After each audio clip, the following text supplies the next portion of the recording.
आनो भद्राः क्रतोयन्तु विश्वतः. Let noble thoughts come to us from every side. Vagdevi ಅಪರಾವತಾರವಾದ ಶ್ವೇತ ಸರಸ್ವತಿಗೆ ನಮಸ್ಕರಿಸುತ್ತಾ, ಗೋಷ್ಠಿಯ ನಿರ್ದೇಶಕರಿಗೆ ನಮಸ್ಕರಿಸುತ್ತಾ, ನನ್ನ ಎಲ್ಲ ಸೋದರ ಸೋದರಿಯರೇ, ಶುದ್ಧಾಂ ಸನಾತನೀಂ ಅಂಬಾಂ ಶೋಕಮೋಹ ವಿನಾಶಿನೀಂ ಕೃಷ್ಣಸ್ವರೂಪಿಣೀಂ ಗೀತಾಂ ಇಷ್ಟದೇವೀಂ ಭಜಾಮ್ಯಹಂ. ಯತ್ರ ಗೀತಾ ವಿಚಾರಶ್ಚ ಪಠನಂ ಪಾಠನಂ ತಥಾ ಮೋದತೆ ತತ್ರ ಭಗವಾನ್ ಕೃಷ್ಣೋ ರಾಧಿಕಯಾ ಸಹ. ಮೋದತೆ ತತ್ರ ಭಗವಾನ್ ಕೃಷ್ಣೋ ರಾಧಿಕಯಾ ಸಹ. ಎಲ್ಲಿ ಗೀತಾ ಪಠನ ನಡೀತಾ ಇದೆಯೋ, ಎಲ್ಲಿ ಗೀತಾ ವಿಚಾರ ನಡೀತಾ ಇದೆಯೋ, ಎಲ್ಲಿ ಗೀತೆಯ ಬಗ್ಗೆ ಕೇಳ್ತಾ ಇದ್ದಾರೋ ಹೇಳ್ತಾ ಇದ್ದಾರೋ ಅಲ್ಲಿ ರಾಧಿಕಯಾ ಸಹ ಕೃಷ್ಣ ಮೋದತೆ. ಎಷ್ಟು ಚೆನ್ನಾಗಿದೆ ನೋಡಿ. ರಾಧಾ ಜೊತೆಯಲ್ಲಿ ಕೃಷ್ಣ ತುಂಬ ಸಂತೋಷವಾಗಿ ಮೋದತೆ ಅಲ್ಲೇ ಇರ್ತಾರಂತೆ. ಸಾಮಾನ್ಯವಾಗಿ ನಾವು ರುಕ್ಮಿಣಿ ಸಹಿತ ಕೃಷ್ಣ ಅಂತ ಹೇಳ್ತೀವಿ, ಆದರೆ ಇಲ್ಲಿ ರಾಧೆ ಸಹಿತ ಕೃಷ್ಣ. ರಾಧೆ ಸಹಿತ ಕೃಷ್ಣ ಅಂದರೆ ಸಂಪೂರ್ಣವಾಗಿ ಆಧ್ಯಾತ್ಮಿಕತೆ. ರಾಧಾ ಕೃಷ್ಣ ಯೋಗ, ಜೀವಾತ್ಮ ಹಾಗೂ ಪರಮಾತ್ಮನ ಯೋಗ. ಎಲ್ಲೆಲ್ಲಿ ಗೀತೆಯ ಪಠಣ ವಿಚಾರ ನಡೀತಾ ಇದೆಯೋ ಅಲ್ಲಿ ರಾಧಾ ಸಮೇತನಾಗಿ ಕೃಷ್ಣ ಪರಮಾತ್ಮ ಸಂತೋಷವಾಗಿ ನೆಲೆ ನಿಲ್ಲಿರ್ತಾರೆ.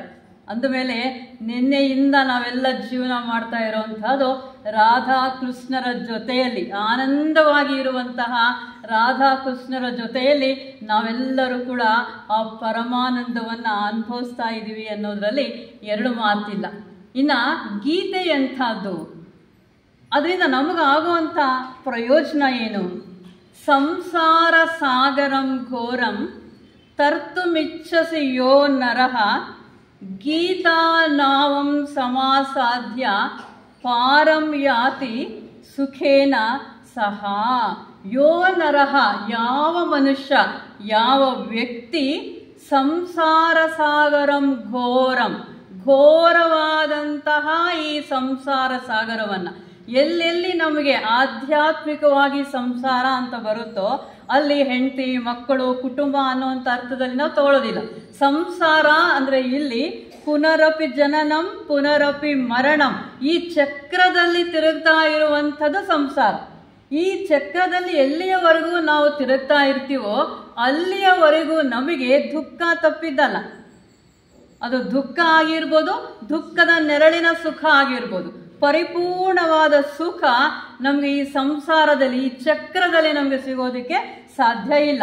ಯಾವಾಗ ನಮಗೆ ಈ ಚಕ್ರದಲ್ಲಿ ಆತ್ಯಂತಿಕ ದುಃಖದ ನೆರಳು ಇಲ್ಲದೆ ಇರುವಂಥ ಸುಖ ಸಿಕ್ಕೋದಿಲ್ವೋ ಅಂದ ಮೇಲೆ ನಾವೇನು ಮಾಡಬೇಕಾಗಿದೆ?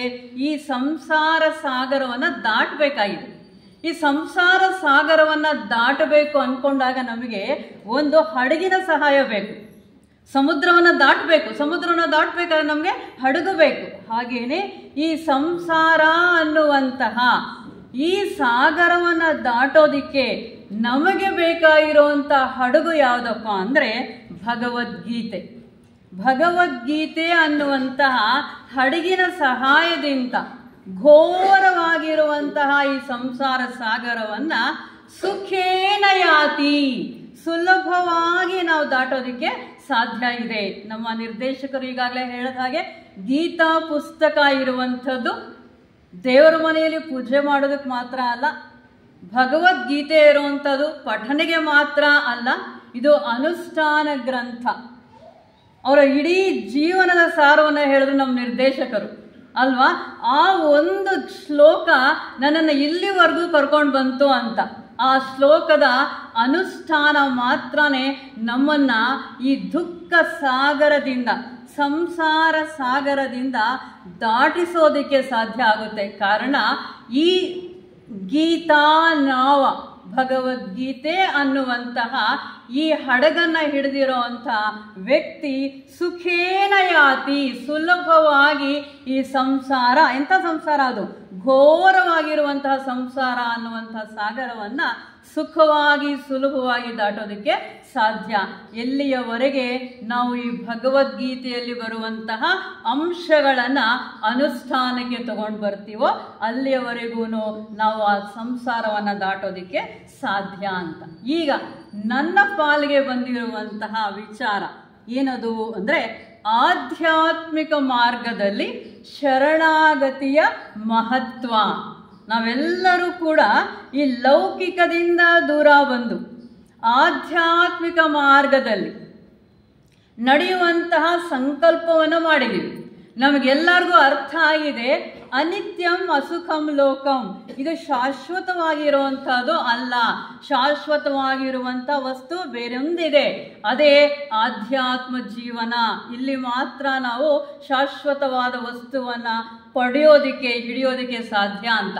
ಇಂಥ ಜೀವನದಲ್ಲಿ, ಅಂದರೆ ಆಧ್ಯಾತ್ಮಿಕ ಜೀವನದಲ್ಲಿ ಹೆಜ್ಜೆ ಇಡಬೇಕು ಅನ್ನೋಂಥ ಸಂಕಲ್ಪವನ್ನು ಮಾಡಿರುವಂತಹ ಒಬ್ಬ ಸಾಧಕ, ಅವನು ಹಿಡಿಬೇಕಾಗಿರುವಂಥದ್ದು ಏನಪ್ಪ ಅಂದರೆ ಶರಣಾಗತಿ.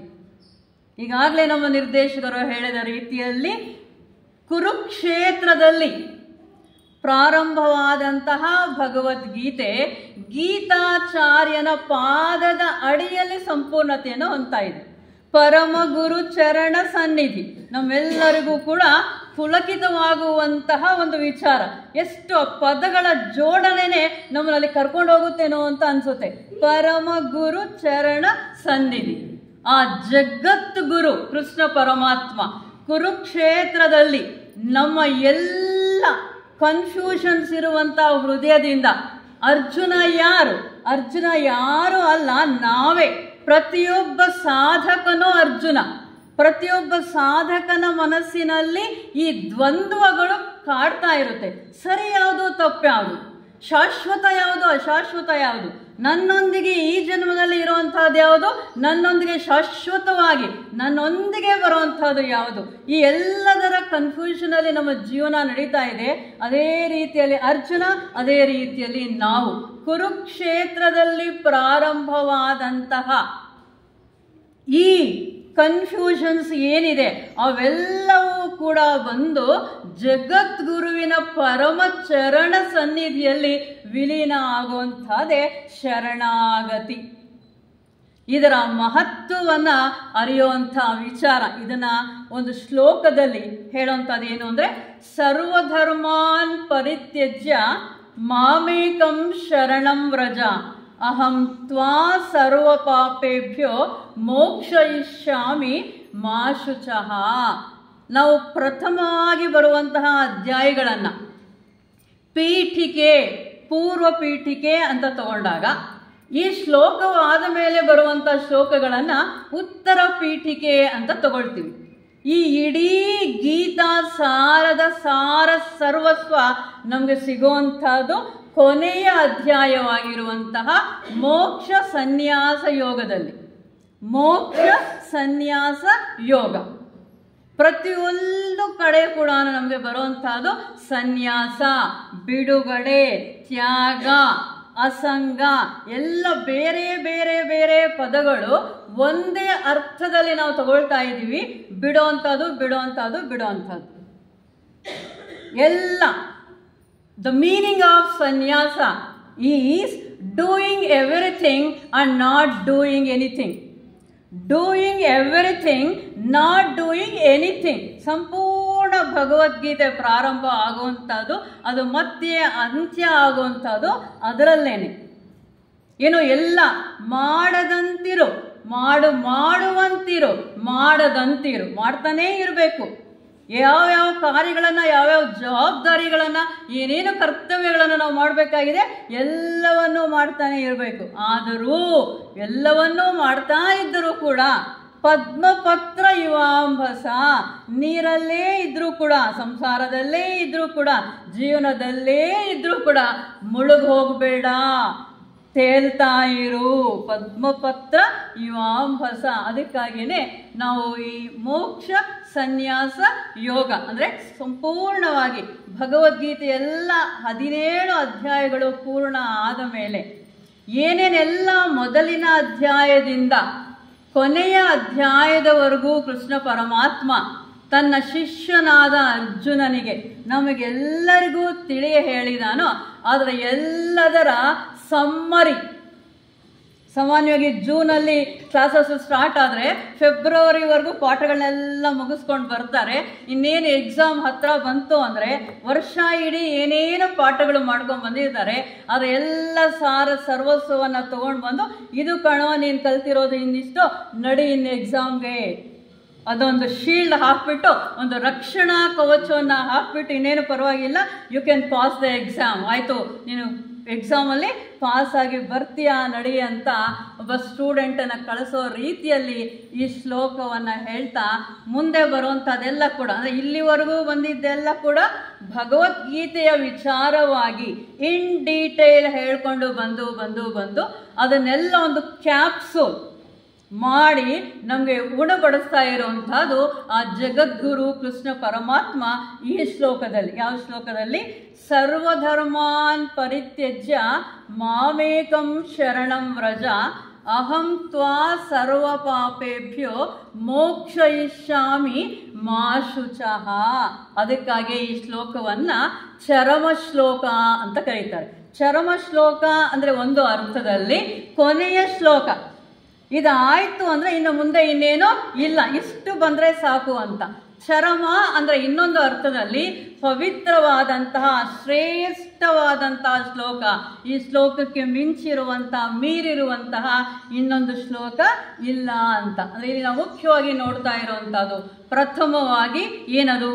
ಸರ್ವಧರ್ಮಾನ್ ಪರಿತ್ಯಜ್ಯ ಮಾಮೇಕಂ ಶರಣಂ ವ್ರಜ. ಈಗ ನಮಗೆ ಮುಖ್ಯವಾಗಿರುವಂಥ ಸಬ್ಜೆಕ್ಟು ಆಧ್ಯಾತ್ಮಿಕ ಮಾರ್ಗದಲ್ಲಿ ಶರಣಾಗತಿಯ ಮಹತ್ವ.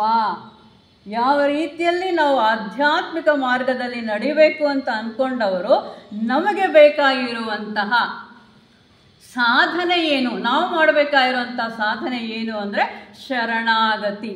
ನೋಡೋದಕ್ಕೆ ತುಂಬ ಸುಲಭವಾಗಿ ಇರುತ್ತೆ, ಆದರೆ ಅದು ಕಷ್ಟವಾಗಿ ಕೂಡ ಇರುತ್ತೆ. ನಾವೆಲ್ಲರೂ ಕೂಡ ಥಿಯೋಸಾಫಿಕಲ್ ಸೊಸೈಟಿ ಮೆಂಬರ್ಸ್ ಆಗಿದ್ದೀವಿ ಅಂದರೆ 2 ವಿಚಾರಗಳನ್ನು ಒಪ್ಕೊಂಡಿದ್ದೀವಿ. ಏನದು? ಗುರುಗಳು ಇರುವಿಕೆಯಲ್ಲಿ ನಂಬಿಕೆ. ಈ ಫೀಲ್ಡಿಂದ ಹೊರಗಡೆ ಫೀಲ್ಡಿಂದ ಕಾಂಪೌಂಡ್ ಒಳಗಡೆಗೆ ಬಂದಿದ್ದೀವಿ ಅಂದರೆ ನಾವು ಗುರುಗಳ ಇರುವಿಕೆಯಲ್ಲಿ ನಂಬಿಕೆ. ಇನ್ನು 2ನೇ ಮುಖ ಏನು ಅಂದರೆ ಕರ್ಮ ಸಿದ್ಧಾಂತ. ಕರ್ಮ ಸಿದ್ಧಾಂತ ಅಂದರೆ 2: ಕರ್ಮ ಸಿದ್ಧಾಂತ, ಪುನರ್ಜನ್ಮ. ಇವೆರಡು ಸೇರಿರುವಂತಹ ವಿಕಾಸ. ಇವೆಲ್ಲ ಸೇರಿ ಒಂದೇನೆ. ಕರ್ಮ ಸಿದ್ಧಾಂತದಲ್ಲಿ ನಮಗೆ ನಂಬಿಕೆ ಇದೆ, ಹೌದಾ? ಆದರೆ ಎಷ್ಟು ಮಟ್ಟಿಗೆ ಆ ನಂಬಿಕೆ ನಮ್ಮ ಅನುಭವದಲ್ಲಿ ಇದೆ? ಕರ್ಮ ಸಿದ್ಧಾಂತ ಇದೆ, ಗ್ರೇಟ್ ಲಾ, ಅದನ್ನು ಬರೀ ಲಾ ಅಂತ ಹೇಳೋದಿಲ್ಲ, ದ ಗ್ರೇಟ್ ಲಾ. ಆದರೆ ಕರ್ಮ ಸಿದ್ಧಾಂತದ ಮೇಲೆ ನಂಬಿಕೆ ಇದ್ದ ಮೇಲೆ ಕಷ್ಟ ಬಂದಾಗ ನಾವೆಷ್ಟು ಜನ ನೋವನ್ನು ಅನುಭವಿಸ್ತಾ ಇಲ್ಲ? ಸುಖ ಬಂದಾಗ ಎಷ್ಟು ಜನ ಹಿಗ್ಗುತ್ತಾ ಇಲ್ಲ? ಕರ್ಮ ಸಿದ್ಧಾಂತವನ್ನು ನಾವು ನಂಬಿದ್ದೇವೆ ಹೊರತಾಗಿ ಎಷ್ಟು ಮಟ್ಟಿಗೆ ಅದು ನಮ್ಮ ರಕ್ತಗತವಾಗಿದೆ? ಕಷ್ಟ ಬಂದಾಗ ಕುಗ್ಗೋಗ್ತೀವಲ್ವಾ? ಸಮತ್ವಂ ಯೋಗ ಮುಚ್ಚತೆ. ನಾವು ಇಷ್ಟೊತ್ತು ನಮ್ಮ ಡೈರೆಕ್ಟರ್ ಹೇಳ್ಕೊಂಡು ಬಂದರು, ಕರ್ಮ ಸಿದ್ಧಾಂತ ನಿಜವಾಗಲೂ ನಾವು ನಂಬಿದ್ದೇ ಆದರೆ, ಕರ್ಮ ಸಿದ್ಧಾಂತ ನಮ್ಮ ರಕ್ತಗತವಾಗಿದ್ದರೆ ಆದರೆ, ಕಷ್ಟ ಬಂದರೆ ಇದು ನಂದೇ ಆಸ್ತಿ, ಸುಖ ಬಂತ ಇದು ನಂದೇ ಆಸ್ತಿ, ನನ್ನ ಆಸ್ತಿ ಇನ್ನೊಬ್ರು ನಾನ್ಯಾಕೆ ಬಿಟ್ಕೊಡ್ಲಿ? ಅದಕ್ಕೆ ಇನ್ನೊಬ್ರು ಕಾರಣ ಅಂತ ನಾನ್ಯಾಕೆ ಅರ್ಥ ಮಾಡ್ಕೊಳ್ಳಿ? ಅಲ್ಲಿಂದ ಬಂತು, ಇಲ್ಲಿಂದ ಬಂತು, ಇನ್ನೊಬ್ಬರಿಂದ ಬಂತು ಅಂತ ನಾನು ಯಾಕೆ ಯೋಚನೆ ಮಾಡಲಿ? ಯಾವ ಕಷ್ಟ ಬಂದರೂ, ಯಾವ ದುಃಖ ಬಂದರೂ ನಮಗೆ ಬರುವಂತಹ ಪ್ರಥಮವಾದ ಯೋಚನೆ, ನಮ್ಮ ದಾಯಾದಿಗಳಿಂದ ಕಷ್ಟ ಬಂತು, ಇಲ್ಲ ವಾತಾವರಣ ಹೀಗಿದ್ದರಿಂದ ತೊಂದರೆ ಆಯಿತು, ಇನ್ನೇನೋ ಹೀಗಾಯಿತು, ಅವ್ರು ಹಾಗೆ ಮಾತಾಡಿದ್ರು, ಅದಕ್ಕಾಯಿತು, ಹಿಂಗಾಯಿತು, ಅದಕ್ಕೆ ಈ ಥರ ಆಯಿತು ಅಂದ್ಕೊಳ್ತೀವಿ ಹೊರತಾಗಿ the hand that strikes is my own hand. ಮಾತೆ ಅನಿಬೆಸೆಂಟ್ರು ಹೇಳ್ತಾರೆ, ಯಾವ ಕೈ ನಾವು ಹೊಡೀತೋ ಅದು ಯಾರದ್ದೋ ಕೈ ಅಲ್ಲ, ಅದು ನಂದೇ ಕೈ, ಅದು ನಂದೇ ಕೈ, ಇನ್ಯಾರದ್ದೋ ಕೈ ನನ್ನನ್ನು ಹೊಡೆಯೋದಕ್ಕೆ ಸಾಧ್ಯ ಇಲ್ಲ. ಇದು ಕರ್ಮ ಸಿದ್ಧಾಂತ. ಹಾಗೇನೇ ಶರಣಾಗತಿ. ಹೇಳೋದಕ್ಕೆ ಕೇಳೋದಕ್ಕೆ ಶರಣಾಗತಿ ಶರಣಾಗತಿ ಶರಣಾಗತಿ ಎಷ್ಟು ಸುಂದರವಾಗಿರುತ್ತೆ, ಎಷ್ಟು ಚೆನ್ನಾಗಿರುತ್ತೆ ಶರಣಾಗತಿ ಪದ ಅಲ್ವಾ. ಎರಡು ಕೈಗಳನ್ನ ತಗೊಂಡು ಹೋಗ್ಬಿಟ್ಟು ಪರಮಗುರು ಚರಣ ಸನ್ನಿಧಿಯ ಮೇಲೆ ಇಟ್ಬಿಡೋ ಅಂಥದ್ದು ಅಷ್ಟೇ ಅಷ್ಟೇ. ಏನು ಬಂದರೂ ಕೂಡ ಅದು ಅವನ ಪ್ರಸಾದ, ಅದು ಅವನ ಪ್ರಸಾದ ಅಷ್ಟೇ. ಹೊರಗಡೆಯಿಂದ ಗರ್ಭಗುಡಿಗೆ ಹೋಗ್ತಾ ಇದ್ರೆ ತಿಂಡಿಯನ್ನ ನೈವೇದ್ಯ ಅಂತ ಕರಿತೀವಿ. ಇಲ್ಲ, ಹಣ್ಣು ತಗೊಂಡು ಹೋದ್ವಿ, ಬಾಳೆಹಣ್ಣು ಅಂತೀವಿ, ಆ್ಯಪಲ್ಲು ಅಂತೀವಿ. ಎಲ್ಲಿವರೆಗೂ? ಗರ್ಭಗುಡಿಗೆ ಅದು ಹೋಗೋವರೆಗೂ. ಗರ್ಭಗುಡಿಯಿಂದ ಬಂದ ತಕ್ಷಣನೇ ಅದನ್ನು ನಾವು ಬಾಳೆಹಣ್ಣು ಅಂತ ಕರೆಯಲ್ಲ, ಪ್ರಸಾದ ಅಂತೀವಿ. ನಾವು ಯಾರಾದರೂ ಬಾಳೆಹಣ್ಣು ಅಂತೀವ, ಪುಟ್ಟ ಮಗ ಅಮ್ಮ ನನಗೆ ಬಾಳೆಹಣ್ಣು ಕೊಡು ಅಂದರೆ ಬಾಳೆಹಣ್ಣಲ್ಲ ಚಿನ್ನ, ಅದನ್ನು ಪ್ರಸಾದ ಅನ್ಬೇಕು ಅಂತ ಹೇಳ್ತೀವಿ. ಹೌದಲ್ವಾ? ಒಂದಿನ ದೇವಸ್ಥಾನದಲ್ಲಿ ಖಾರ ಪೊಂಗಲ್ ಕೊಡ್ತಾರೆ, ಒಂದು ದಿನ ದೇವಸ್ಥಾನದಲ್ಲಿ ಸಿಹಿ ಪೊಂಗಲ್ ಕೊಡ್ತಾರೆ. ಖಾರ ಪೊಂಗಲ್ಲಾದರೂ ಎರಡು ಕಣ್ಣಿಗೆ ಹೊತ್ಕೊಂಡು ತಿಂತೀವಿ, ಸಿಹಿ ಪೊಂಗಲ್ಲಾದರೂ ಎರಡು ಕಣ್ಣಿಗೆ ಹೊತ್ಕೊಂಡು ತಿಂತೀವಿ. ಒಂದು ಸಲ ಜೀವನದಲ್ಲಿ ಕಷ್ಟ ಬರುತ್ತೆ, ಖಾರ ಪೊಂಗಲ್ ಕೊಟ್ಟಂಗೇನೆ. ಒಂದು ಸಲ ಜೀವನದಲ್ಲಿ ಸುಖ ಬರುತ್ತೆ, ಸ್ವೀಟ್ ಪೊಂಗಲ್ ಕೊಟ್ಟಂಗೇನೆ. ನಾವೆಷ್ಟು ಜನ ಇದು ಭಗವಂತನ ಪ್ರಸಾದ ಅಂತ ಕಣ್ಣಿಗೆ ಹೊತ್ತುಕೊಂಡು ಇನ್ನೊಂದು ಮಾತಾಡ್ದಿರ ಆ ಪ್ರಸಾದವನ್ನು ಸ್ವೀಕಾರ ಮಾಡ್ತೀವಿ. ಆಗ ಮಾತ್ರ ಶರಣಾಗತಿ ಅಂದರೆ ಏನು ಅನ್ನೋಂಥದ್ದು ನಮ್ಗೆ ಅರ್ಥ ಆಗಿರೋವಂಥದ್ದು. ಹಾಲಲ್ಲಾದರೂ ಹಾಕು, ನೀರಲ್ಲಾದರೂ ಹಾಕು ರಾಘವೇಂದ್ರ, ಆದರೆ ನನ್ನನ್ನು ಮಾತ್ರ ಹಾಲಲ್ಲೇ ಹಾಕಪ್ಪ, ನೀರಲ್ಲಿ ಹಾಕಬೇಡ. ಇದು ಶರಣಾಗತಿ ಅಲ್ಲ. ನಿಜವಾಗಲೂ ಆ ರಾಘವೇಂದ್ರನ ಮೇಲೆ ನಮಗೆ ಭಕ್ತಿ ಇದ್ದಿದೆ ಆದರೆ, ರಾಘವೇಂದ್ರ ಏನು ಮಾಡಿದ್ರೂ ನನಗೆ ಒಳ್ಳೆಯದೇ ಮಾಡ್ತಾನೆ ಶರಣಾದರೆ, ಅವನು ನೀರಲ್ಲಾದ ಹಾಕಿದ್ರೂ ಒಂದೇ, ಹಾಲಲ್ಲಿ ಹಾಕಿದ್ರೂ ಒಂದೇ. ಯಾಕೆ ಅಂದರೆ ನಮ್ಮ ಈ ಸಣ್ಣ ಬುದ್ಧಿಗೆ, ಯಾತಕ್ಕಾಗಿ ನಾನು ಸಣ್ಣ ಬುದ್ಧಿ ಅಂತ ಉಪಯೋಗಿಸ್ತಾ ಇದ್ದೀನಿ ಅಂದರೆ, ನಾವೆಲ್ಲ ನೋಡುವಂಥದ್ದು ಈ ದಿನಕ್ಕೆ, ಈ ವಾರಕ್ಕೆ, ಈ ವರ್ಷಕ್ಕೆ, ಜಾಸ್ತಿ ಅಂದರೆ ಈ ಜನ್ಮಕ್ಕೆ ಏನು ಒಳ್ಳೆಯದೋ ಅದನ್ನು ಮಾತ್ರ ನಾವು ಒಳ್ಳೆಯದು ಅಂದ್ಕೊಳ್ತೀವಿ. ಏನು ಕಷ್ಟ ಅಂತ ಅನ್ನಿಸ್ತಾ ಇದೆಯೋ ಅದನ್ನು ನಾವು ಕಷ್ಟ ಅಂತ ಅಂದ್ಕೊಳ್ತೀವಿ. ಆದರೆ ಕೃಷ್ಣ ಪರಮಾತ್ಮ ಕೊಡುವಂಥದ್ದು, ನಮ್ಮ ಜೀವನ್ಮುಕ್ತ ಮಹರ್ಷಿಗಳು ಕೊಡುವಂಥದ್ದು, ರಾಘವೇಂದ್ರ ಕೊಡುವಂಥದ್ದು ನಮ್ಮ ಈ ಒಂದು ಜನ್ಮದ ವಿಕಾಸಕ್ಕೆ ಅಲ್ಲ. ಅದು ಕಷ್ಟ ಆದರೂ ಅಷ್ಟೇ, ಸುಖ ಆದರೂ ಅಷ್ಟೇ. ಅವರು ನಮ್ಮ ಇಡೀ ಜನ್ಮಗಳ ಸರಣಿಯ ವಿಕಾಸಕ್ಕೆ, ಇದರಿಂದ ನಾವು ದಾಟಿ ಹೋಗೋದಿಕ್ಕೆ, ಆಚೆಯ ದಳವನ್ನು ಸೇರೋದಕ್ಕೆ, ಅದು ಸುಖ ಆಗಿರ್ಬೋದು, ಕಷ್ಟ ಆಗಿರ್ಬೋದು. ಆದರೆ ನಾವು ಇಷ್ಟು ಮಾತ್ರ ಯೋಚನೆ ಮಾಡಿದಾಗ ಅದು ಕಷ್ಟ ಅನಿಸುತ್ತೆ, ಅದು ಸುಖ ಅನಿಸುತ್ತೆ.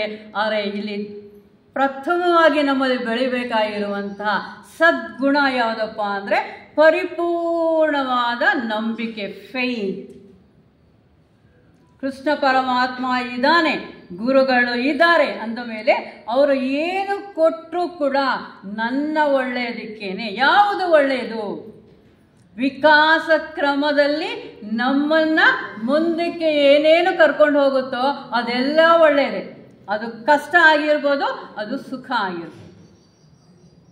ಆ ಮನೋಭಾವನೆ ನಾವು ಬೆಳೆಸ್ಕೊಂಡಾಗ ಮಾತ್ರನೇ ಶರಣಾಗತಿ ಅನ್ನುವಂಥ ಪದದ ಅರ್ಥವನ್ನು ನಾವು ತಿಳಿದಿದ್ದೀವಿ ಅಂತ ಹೇಳೋದಕ್ಕೆ ಸಾಧ್ಯ. ಹಾಗೆ ನೋಡಿದ್ರೆ ಯಾವ ಈ ಶ್ಲೋಕವನ್ನು ನಾವು ಸೆಂಟರ್ ಪಾಯಿಂಟ್ ಅಂತ ತಗೊಂಡಿದೀವೋ, ಯಾವುದನ್ನ ಸರ್ವಧರ್ಮಾನ್ ಪರಿತ್ಯಜ್ಯ ಮಾಮೇಕಂ ಶರಣಂ ವ್ರಜ ಅಂತ, ಅದಕ್ಕೆ ಒಂದು ಬೇಸನ್ನು ಕ್ರಿಯೇಟ್ ಮಾಡ್ತಾ ಇದ್ದಾನೆ ಕೃಷ್ಣ ಪರಮಾತ್ಮ. ಅಥವಾ mentally he is preparing Arjuna. ಇದೊಂದು ಮೆಂಟಲ್ ಪ್ರಿಪರೇಷನ್. ಆತ್ಯಂತಿಕವಾಗಿರುವಂತಹ ಪರಮ ಸತ್ಯವನ್ನು ತಿಳಿಸೋದಕ್ಕಾಗಿ ಅರ್ಜುನನನ್ನು ಮೊದಲಿಂದ ಪ್ರಿಪೇರ್ ಮಾಡಿಕೊಂಡು ಬರ್ತಾ ಇದ್ದಾನೆ. ಮಾಮನುಸ್ಮರ ಯುದ್ಧ ಚ, ಅದಕ್ಕೆ ಮುಂಚೆ ಹೇಳ್ದ ಕ್ಲೈಬ್ಯಂ ಹೃದಯ ದೌರ್ಬಲ್ಯಂ. ಇದೆಂಥದ್ದಿದು? ದೊಡ್ಡ ದೊಡ್ಡ ಮಾತುಗಳು ಮಾತಾಡ್ತಾ ಇದೆಯಾ, ಹೃದಯ ಮಾತ್ರ ನಡುಗ್ತಾ ಇದೆ. ಇದಕ್ಕಿಂತಲೂ ವೀಕ್ನೆಸ್ ಇದೆಯಾ, ಇದಕ್ಕಿಂತಲೂ ನೀಚತ್ವ ಇದೆಯಾ, ದೊಡ್ಡ ಮಾತುಗಳು, ಹೃದಯ ನೋಡಿದ್ರೆ ಕದಲಾಡ್ತಾ ಇದೆ ಅಂತ ಹೇಳ್ತಾ ಇದ್ದಿದ್ದ ಹೃದಯದಿಂದ ಯುದ್ಧ ಮಾಡು ಅಂತ ಕರ್ಕೊಂಡು ಬಂದು ಮನುಸ್ಮರ, ನೀನು ಏನೇನು ಮಾಡ್ತೀಯೋ ಎಲ್ಲ ಸಂದರ್ಭಗಳಲ್ಲೂ ಕೂಡ ನನ್ನನ್ನು ನೆನೀತಾ ಕೆಲಸಗಳನ್ನು ಮಾಡ್ಕೊಂಡು ಬಾ ಅಂತ ಆ ರೀತಿಯಲ್ಲಿ ನಮ್ಮ ಯೋಗಿ ಲೆಡ್ಬೀಟರ್ ಅವರು ಹೇಳಿದ ಹಾಗೆ we have reach that stage of evolution where the mental body should be develop. ಎಲ್ಲಿ ನಾವು ಥಿಯಾಸಫಿ ಸಾಹಿತ್ಯವನ್ನು ನೋಡಿದ್ರು ಕೂಡ ಅಲ್ಲೆಲ್ಲ ಕೂಡ ಪ್ರಧಾನವಾದ ಸ್ಥಾನವನ್ನು ತಗೊಂಡಿರುವಂಥದ್ದು ಯಾವುದು ಅಂದರೆ ನಮ್ಮ ಮನೋಕ್ಷೇತ್ರ.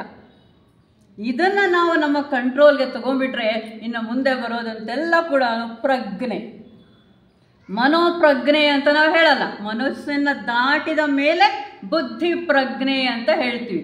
ನಮ್ಮ ಎಲ್ಲ ಕೆಲಸಗಳು ಅದೇ ತಾನೇ ಪ್ರಾರಂಭದಲ್ಲಿ ಬಂದಿದ್ದು ಕೂಡ. ಅಭ್ಯಾಸೇನ ಚ ಗೃಹ್ಯತೆ ವೈರಾಗ್ಯ, ಅಭ್ಯಾಸ ಮಾಡಿಕೊಂಡಾಗ ಮಾತ್ರ ಚಂಚಲತ್ವದಲ್ಲಿ ಇರುವಂತಹ ಈ ಮನಸ್ಸನ್ನು ನೀನು ಕಂಟ್ರೋಲ್ಗೆ ತಗೊಂಡು ಬರೋದಕ್ಕೆ ಸಾಧ್ಯ. ನಮ್ಮ ನಿರ್ದೇಶಕರು ಹೇಳ್ತಾ ಇದ್ರು, ಮನೋವೈದ್ಯ, ಮನೋವಿಜ್ಞಾನಿ ಕೃಷ್ಣ ಪರಮಾತ್ಮ ಇಸ್ ಎ ಗ್ರೇಟ್ ಸೈಕ್ಯಾಟ್ರಿಸ್ಟ್. ಎಲ್ಲ ನಡೀತಾ ಇರುವಂಥದ್ದು ಕೂಡ ಅರ್ಜುನನ ಮನೋಕ್ಷೇತ್ರದಲ್ಲಿ. ಅವನ ಮನಸ್ಸನ್ನು ಗೆಲ್ಲಬೇಕಾಗಿದೆ, ಬುದ್ಧಿಯ ಪ್ರಜ್ಞೆಯನ್ನು ಸೇರಬೇಕಾಗಿದೆ. ಅದಕ್ಕಾಗಿ ಭಗವದ್ಗೀತೆಯಲ್ಲಿ ಎಲ್ಲ ರೆಡಿ ಮಾಡಿಕೊಂಡು ಬಂದು ಇನ್ನೇನು ಅವನನ್ನು ಕ್ಷೇತ್ರದಲ್ಲಿ ಇಳಿಸ್ಬೇಕು, ಜೀವನ ಅನ್ನುವಂಥ ಕ್ಷೇತ್ರದಲ್ಲಿ ಒಬ್ಬ ಸಾಧಕನನ್ನು ಇಳಿಸ್ಬೇಕು. ಹಾಗಾಗಿ ಈ ಮೆಂಟಲ್ ಪ್ರಿಪರೇಷನ್ ಎಲ್ಲ ಕೂಡ ನಡೀತಾ ಇದೆ. ಅದಕ್ಕೆ ಭಗವಂತ ಹೇಳ್ದ, ತಮೇವ ಶರಣಂ ಗಚ್ಚ ಸರ್ವಭಾವೇನ ಭಾರತ ತತ್ಪ್ರಸಾದಾತ್ ಪರಾಂ ಶಾಂತಿಂ ಸ್ಥಾನಂ ಪ್ರಾಪ್ಸ್ಯಸಿ ಶಾಶ್ವತಂ. ತಮೇವ ಶರಣಂ ಗಚ್ಚ. ಇನ್ನು ಶರಣಾಗತಿಯನ್ನು ಸಂಪೂರ್ಣವಾಗಿ ತಿಳಿಸ್ಕೊಡೋದಕ್ಕಾಗಿ ಒಂದು ಬೇಸನ್ನು ಕ್ರಿಯೇಟ್ ಮಾಡ್ತಾ ಇದ್ದಾನೆ. ಏನಂತ ಹೇಳ್ತಾ ಇದ್ದಾನೆ? ತಮೇವ ಶರಣಂ ಗಚ್ಚ, ಅದನ್ನೇ ನೀನು ಶರಣು ಹೊಂದಬೇಕು. ಯಾವ ರೀತಿ ಶರಣು ಹೊಂದಬೇಕು? ಸರ್ವಭಾವೇನ. ಸರ್ವಭಾವೇನ ಅಂದಾಗ ನಿನ್ನನ್ನೇ ಶರಣು ಹೊಂದುತ್ತಾ ಇದ್ದೀನಿ ಅಂತ ಹೇಳ್ತಾ ಇರ್ತೀವಿ. ಬೇರೆ ಬೇರೆ ಕಡೆ ನಮ್ಮ ಗಮನ ಇರುತ್ತೆ. ಬೇರೆ ಕಡೆ ಗಮನ ಅಂದರೆ ಹೇಗೆ? ನಾವು ನಂಬೋದು ಒಂದು, ಆದರೆ ಹೇಳೋದು ಇನ್ನೊಂದು. ನಿನ್ನ ಪಾದಗಳನ್ನು ಹಿಡಿದಿದ್ದೀನಿ ಅಂತ ಹೇಳ್ತಾ ಇರ್ತೀವಿ. ನಾವು ನಂಬಿರೋವಂಥದ್ದು ನಮ್ಮ ಬ್ಯಾಂಕ್ ಬ್ಯಾಲೆನ್ಸನ್ನು. ನಂಬಿಕೆ ಇರೋದು ಬ್ಯಾಂಕ್ ಬ್ಯಾಲೆನ್ಸಲ್ಲಿ, ಹೇಳುವಂಥದ್ದು ಕೃಷ್ಣ ನಿನ್ನ ಮೇಲೆ ನನಗೆ ನಂಬಿಕೆ ಇದೆ ಅಂತ. ನೀನು ನೋಡದೇ ಇದ್ರು ನನ್ನ ಮಕ್ಕಳನ್ನ ನೋಡ್ಕೊಳ್ತಾರೆ ಅಂತ ಮಕ್ಕಳನ್ನು ನಂಬ್ಕೊಂಡಿದ್ದೀವಿ. ಆದರೆ ನಾವು ಹೇಳ್ತಾ ಇರೋವಂಥದ್ದು ನಿನ್ನೇ ನಂಬಿದ್ದೀವಿ ಅಂತ. ಅದಕ್ಕಾಗಿಯೇ ಭಗವದ್ಗೀತೆಯಲ್ಲಿ ಒಂದು ಪದ ಬರುತ್ತೆ, ಅವ್ಯಭಿಚಾರಿ ಭಕ್ತಿಯೋಗೇನ. ವ್ಯಭಿಚಾರಿ ಅಂದರೆ ಒಂದ್ಸಲ ಒಂದು ಮನಸ್ಸು ಇಲ್ಲಿರುತ್ತೆ, ಇನ್ನೊಂದ್ಸಲ ಮನಸ್ಸು ಇನ್ನೊಂದು ಕಡೆ ಇರುತ್ತೆ. ಅದನ್ನು ವ್ಯಭಿಚಾರಿ ಅಂತ ಕರಿತೀವಿ. ಅದೇ ಒಂದ್ಸಲ ಬ್ಯಾಂಕ್ ಬ್ಯಾಲೆನ್ಸ್ ಅಂತೀವಿ, ಒಂದ್ಸಲ ಮನೆ ಅಂತೀವಿ, ಒಂದ್ಸಲ ಆಸ್ತಿ ಇದೆ ಅಂತೀವಿ, ಒಂದ್ಸಲ ನನಗೆ ಜನ ಮಕ್ಕಳಿದ್ದಾರೆ ಯಾರೋ ಒಬ್ಬರು ನೋಡ್ಕೊಳ್ತಾರೆ ಅಂತೀವಿ. ಇದೆಲ್ಲ ಕೂಡ ಏನು? ವ್ಯಭಿಚಾರಿ ಭಕ್ತಿ. ಅಂದರೆ ಒಂದ್ಸಲ ಅಲ್ಲಿ, ಒಂದ್ಸಲ ಇಲ್ಲಿ, ಒಂದ್ಸಲ ಇಲ್ಲಿ. ಆದರೆ ನಮ್ಮ ಭಕ್ತಿ ಹೇಗಿರಬೇಕು? ಭಕ್ತಿಯೇ ತಾನೇ ಶರಣಾಗತಿಗೆ ಬೇಕಾಗಿರುವಂಥ ಬೇಸ್. ಭಕ್ತಿ ಅನ್ನುವಂಥ ಬೇಸ್ ಮೇಲೆ ಮಾತ್ರನೇ ನಾವು ಶರಣಾಗತಿ ಅನ್ನುವಂಥ ಸೌಧವನ್ನು ಕಟ್ಟೋದಕ್ಕೆ ಸಾಧ್ಯ. ಹಾಗಾಗಿ ಅವ್ಯಭಿಚಾರಿ ಭಕ್ತಿಯೋಗೇನ ಅಂದಾಗ ಒಂದು ಸಲ ನೀನು ಕೃಷ್ಣ ಪರಮಾತ್ಮನನ್ನು ಶರಣು ಹೊಂದಿದ ಮೇಲೆ ನೀನು ಏನು ಕೊಟ್ಟರು ನಿನ್ನ ಪ್ರಸಾದ ಅಷ್ಟೇ ಹೊರತಾಗಿ ಅದ್ರ ಮೇಲೆ ಇದ್ರ ಮೇಲೆ ನಿನ್ನ ನಂಬಿಕೆಯ ಹಾರಾಡ್ತಾ ಇರೋದಕ್ಕೆ ಸಾಧ್ಯ ಇಲ್ಲ. ಅದಕ್ಕೆ ಭಗವಂತ ಹೇಳ್ತಾನೆ ಸರ್ವಭಾವೇನ, ಅಂದರೆ ಎಲ್ಲ ರೀತಿಯಲ್ಲೂ. ಮನಸ್ಸೇಕಂ ವಚಸ್ಸೇಕಂ ಕರ್ಮಣ್ಯೇಕಂ. ಸರ್ವಭಾವೇನ, ಮನಸ್ಸಿನಿಂದಲೂ. ನಮಗೆ ಗೊತ್ತಿದೆ ಅಲ್ಲ, 3 ಲೋಕಗಳಲ್ಲಿನ ಜೀವಿತ. ಮನಸ್ಸಿನಿಂದ ನೀನು ಯೋಚನೆ ಮಾಡ್ತಾ ಇದ್ರು ಭಗವಂತನ ಯೋಚನೆ. ನಿನ್ನ ಮಾತುಗಳಿಂದ ಹೊರಗಡೆ ಬರ್ತಾ ಇರುವಂಥ ಶಬ್ದಗಳು ಭಗವಂತನ ಯೋಚನೆಗಳು, ಭಗವಂತನ ಮಾತುಗಳು. ನೀನು ಏನೇನು ಕೆಲಸ ಮಾಡ್ತಾ ಇದೆಯಾ ಆ ಕೆಲಸವನ್ನು ಮಾಡೋವೆಲ್ಲ ಕೂಡ ರಾಮಕೃಷ್ಣ ಪರಮಹಂಸರು ಹೇಳಿದಾಗೆ ಕೆಲಸದಲ್ಲಿ ನೀನು ವಿಲೀನನ ಹೊಂದಿದಾಗ ಒಂದು ಕೈ ಗುರುವಿನ ಪಾದದ ಮೇಲೆ, ಇನ್ನೊಂದು ಕೈ ಕೆಲಸಗಳ ಮೇಲೆ. ಕೆಲಸ ಮುಗೀತಾ ಎರಡೂ ಕೈ ಅವನ ಪಾದದ ಮೇಲೆ. ಎಷ್ಟು ಚೆನ್ನಾಗಿದೆ ನೋಡಿ. ಹಾಗೇನೆ ಈಗ ಕಗ್ಗ ತುಂಬ ಚೆನ್ನಾಗಿ ಹೇಳ್ಕೊಂಡು ಬಂದರು ನಮ್ಮ ನಿರ್ದೇಶಕರು. 2 ಮನೆಗಳನ್ನು ಮಾಡ್ಕೋ, ಒಂದು ಮನೆ ಲೌಕಿಕದ ವ್ಯವಹಾರಗಳನ್ನು ಮಾಡೋದಕ್ಕೆ, ಇನ್ನೊಂದು ಮನೆ ಆಧ್ಯಾತ್ಮಿಕವಾಗಿ ನಿನ್ನೊಳಗೆ ನೀನು ವಿರಮಿಸುವುದಕ್ಕೆ. ಹೌದು ತಾನೆ? ಹಾಗಾಗಿ ಎಲ್ಲ ಕೆಲಸ ಕಾರ್ಯಗಳನ್ನು ನೀನು ಮಾಡ್ತಾ ಇದ್ರೂ ಕೂಡ ಸರ್ವಭಾವೇನ ಎಲ್ಲ ರೀತಿಯಲ್ಲೂ ತಮೇವ ಶರಣಂ ಗಚ್ಚ, ಅವನನ್ನೇ ನೀನು ಶರಣ ಹೊಂದಬೇಕು. ಯಾರವನು? ಈಶ್ವರ ಸರ್ವಭೂತಾನ ಹೃದ್ದೇಶೇ ಅರ್ಜುನ ತಿಷ್ಠತಿ ಭ್ರಾಮಯನ್ ಸರ್ವಭೂತಾನಿ ಯಂತ್ರಾರೂಢಾನಿ ಮಾಯಯ. ಅರ್ಜುನ, ಈಶ್ವರ ಅಂದ ತಕ್ಷಣನೇ ಹೊರಗೆಲ್ಲೋ ಹುಡುಕ್ತೀಯ, ದೇವಸ್ಥಾನದಲ್ಲೂ ಹುಡುಕ್ತೀಯ. ಈಶ್ವರ ಅಂದ ತಕ್ಷಣನೇ ದೇವರೇ ಅಂದ ತಕ್ಷಣ ಆಕಾಶ ನೋಡ್ತೀವಿ. ನಾವು ಯಾವಾಗಲೂ ದೇವರೇ ಅಂತ ಹಿಂಗೆ ನೋಡಲ್ಲ. ದೇವರೇ ಅಂದರೆ ಏನು ಮಾಡ್ತೀವಿ? ದೇವರೇ ಅಂತ ಹಿಂಗೆ ನೋಡಿಸ್ಬಿಡ್ತೀವಿ. ಅಂದರೆ ಏನು? ದೇವರು ಅಲ್ಲಿದ್ದಾನೆ, ಇಲ್ಲೆಲ್ಲೂ ಇಲ್ಲ ಅಂತ. ಹಾಗಲ್ಲ, ಭಗವಂತ ಹೇಳ್ತಾ ಇರೋಂತೇನು? ಈಶ್ವರ ಸರ್ವಭೂತಾನ ಹೃದ್ದೇಶೇ ತಿಷ್ಠತಿ. ಆ ಪದಗಳು ನೋಡಿ, ತಿಷ್ಠತಿ, ಸಂಪೂರ್ಣವಾಗಿ ಅವನು ನೆಲೆ ನಿಂತಿದ್ದಾನೆ. ಅವನ ಜಾಗ ಯಾವುದು? ನಿನ್ನ ಹೃದಯನೇ. ಅವನು ಬೇರೆ ಎಲ್ಲೂ ಇಲ್ಲ. ನಿನ್ನ ಹೃದಯದಲ್ಲಿ ನೀನು ಅವನಿಗೆ ಜಾಗ ಮಾಡಿಕೊಡ್ಬೇಕು. ಯಾವಾಗ ನೀನು ಅವನಿಗೆ ಜಾಗ ಮಾಡಿಕೊಡೋದಕ್ಕೆ ಸಾಧ್ಯ ಆಗುತ್ತೆ ಅಂದರೆ, ನಾನು ಅನ್ನೋದನ್ನು ಖಾಲಿ ಮಾಡಿದಾಗ ಭಗವಂತ ನಿನ್ನ ಹೃದಯದಲ್ಲಿ ಇರೋದಕ್ಕೆ ಸಾಧ್ಯ. ಅದು ಮ್ಯೂಸಿಕಲ್ ಚೇರ್ ಅಲ್ಲ. ಒಂದೇ ಒಂದು ಚೇರ್ ಹಾಕ್ಬಿಟ್ಟು ಭಗವಂತ ನಾನು ಸುತ್ತಾ ಇದ್ರೆ ವಿಷಲ್ ಹಾಕಿದ ತಕ್ಷಣ ನಾನು ಕೂತ್ಕೊಂಡ್ರೆ ಭಗವಂತನಿಗೆ ಚೇರ್ ಇಲ್ಲ, ವಿಷಲ್ ಹಾಕಿದ ತಕ್ಷಣ ಭಗವಂತ ಕೂತ್ಕೊಂಡ್ರೆ ನನಗೆ ಚೇರ್ ಇಲ್ಲ. ಹಾಗೆ ಮ್ಯೂಸಿಕಲ್ ಚೇರ್ ಆಟ ಆಡೋದಕ್ಕೆ ಅಲ್ಲಿ ಸಾಧ್ಯ ಇಲ್ಲ. ಸದಾ ಸರ್ವಭಾವೇನ, ಇದು ನಿನಗೆ ಅರ್ಥ ಆಗಲಿ. ಏನು ಅರ್ಥ ಆಗಲಿ? ಈಶ್ವರ ಸರ್ವಭೂತಾನ ಹೃದ್ದೇಶೇ, ಹೃದಯ ಪದ್ಮದಲ್ಲಿ ತಿಷ್ಠತಿ. ಹೌದು, ನನ್ನ ಹೃದಯದಲ್ಲಿ ಕೂತ್ಕೊಂಡಿದ್ದು, ಇದ್ದು, ನೆಲೆ ನಿಂತು ಏನು ಮಾಡ್ತಾ ಇದ್ದಾನ ಅವನು? ಭ್ರಾಮಯನ್ ಸರ್ವಭೂತಾನಿ ಯಂತ್ರಾರೂಢಾನಿ ಮಾಯಯ. ಎಲ್ಲರೂ ಕೂಡ ಮಾಯಾಬದ್ಧರಾಗಿದ್ದೀವಿ. ನಮ್ಮ ಸೋದರ ಪ್ರದೀಪ್ ಕುಮಾರ್ ಅವರ ಸ್ಪೀಚ್ ಅದೇ ಆಗಿತ್ತು. ಅಂದರೆ ಏನು? ನಾವು ಆತ್ಮಸ್ವರೂಪಿಗಳು. ಆದರೆ ಆತ್ಮಸ್ವರೂಪಿಗಳು ಅನ್ನೋದನ್ನು ಈ ಮಾಯೆ ಮರೆಮಾಚಿದೆ. ನಾವು ಮರ್ತು ಹೋಗಿದ್ದೀವಿ. ನಾವು ಅಂದ್ಕೊಂಡಿರೋಂಥದ್ದೇನು? ಈ ಉಪಾಧಿಗಳೇ ನಾನು. ಏನು ಉಪಾಧಿ? ಈ ಸ್ಥೂಲ ಶರೀರ ನಾನು, ಕಾಮಶರೀರ ನಾನು, ಮನೋಶರೀರ ನಾನು. ನಾನು ಅಂದ ತಕ್ಷಣವೇ ನಮಗೆ ನೆನಪಾಗುವಂಥದ್ದು ನನ್ನ ಶರೀರ, ನನ್ನಲ್ಲಿ ಬರುವಂಥ ಸಂಕಲ್ಪಗಳು, ನನ್ನಲ್ಲಿ ಬರುವಂತಹ ಯೋಚನೆಗಳು. ಇದಕ್ಕೆ ಕಾರಣ ಯಾರು? ನಮ್ಮನ್ನು ಕವರ್ ಮಾಡಿರುವಂತಹ ಈ ಮಾಯೆ. ಈ ಮಾಯೆ. ಶಂಕರಾಚಾರ್ಯರು ಹೇಳುವಂಥದ್ದು ಏನು ಅಂದರೆ, ಯಾವುದು ಇಲ್ಲವೋ ಅದು ಮಾಯೆ, ಯಾವುದು ಇಲ್ಲವೋ ಅದು ಮಾಯೆ. ಆದರೆ ಯಾವುದು ಇಲ್ಲವೋ ಅದನ್ನೇ ಹಿಡ್ಕೊಂಡು ನಾವು ಒದ್ದಾಡ್ತಾ ಇದ್ದೀವಿ. ಎಷ್ಟು ವಿಚಿತ್ರ ಅಲ್ವಾ? ಈ ರೀತಿ ನಮ್ಮನ್ನು ಈ ಸಂಸಾರ ಚಕ್ರದಲ್ಲಿ ಮಾಯೇ ಬೇರೆ ಅಲ್ಲ, ಸಂಸಾರ ಬೇರೆ. ನಾವು ಸಂಸಾರಕ್ಕೆ ಈಗಾಗಲೇ ಡೆಫಿನೇಷನ್ ಅಂದ್ಕೊಂಡಿದ್ದೀವಿ. ಸಂಸಾರ ಬೇರೆ ಅಲ್ಲ. ಈ ಸಂಸಾರ ಚಕ್ರದಲ್ಲಿ, ಮಾಯಾ ಚಕ್ರದಲ್ಲಿ ನಮ್ಮನ್ನು ತಿರುಗಿಸ್ತಾ ಇರೋವಂಥದ್ದು ಯಾರು ಅಂದರೆ ಈ ಕೃಷ್ಣ ಪರಮಾತ್ಮ ನಮ್ಮ ಹೃದಯದಲ್ಲೇ ನಿಂತ್ಕೊಂಡು. ಎಂಥ ವಿಚಿತ್ರ!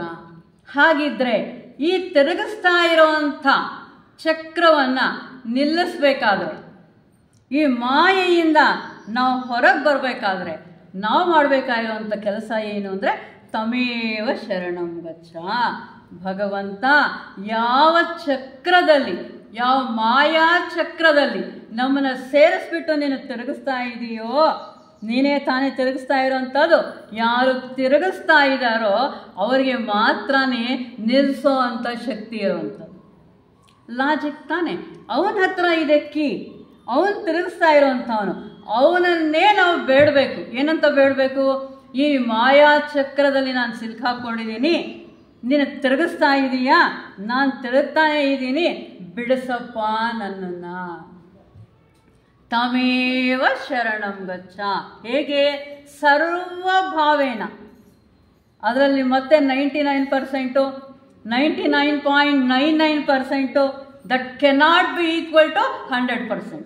ನಾವು ಹೇಳ್ತೀವಲ್ಲ 99.99 ಅಂದರೂ ಕೂಡ ಅದು 100% ಅಂತೂ ಅಲ್ಲ, ಕಡಿಮೆನೇ ಆಯ್ತಲ್ಲ. 100% ಸರ್ವಭಾವೇನ ಪರಿಪೂರ್ಣವಾಗಿ ತ್ರಿಕರಣ ಶುದ್ಧಿಗಳಿಂದ ತಮೇವ ಶರಣಂ ಗಚ್ಚ, ಅವನನ್ನೇ ಶರಣು ಹೊಂದಿ. ಅದೇ ಅಲ್ವಾ ಶರಣಾಗತಿಯ ಮಹತ್ವ. ನಾವು ಆಧ್ಯಾತ್ಮಿಕವಾಗಿ ಮುಂದುವರಿಯೋದು. ಆಧ್ಯಾತ್ಮಿಕವಾಗಿ ಮುಂದುವರಿಯೋದು ಅಂದರೆ ನಮ್ಮ ತ್ಯಾಸವಿ ಸಾಹಿತ್ಯದಲ್ಲಿ ವಿಕಾಸವನ್ನು ಹೊಂದುವಂಥದ್ದು, ಪರಿಪೂರ್ಣವಾದ ಹಂತಗಳನ್ನು ಸೇರುವಂಥದ್ದು.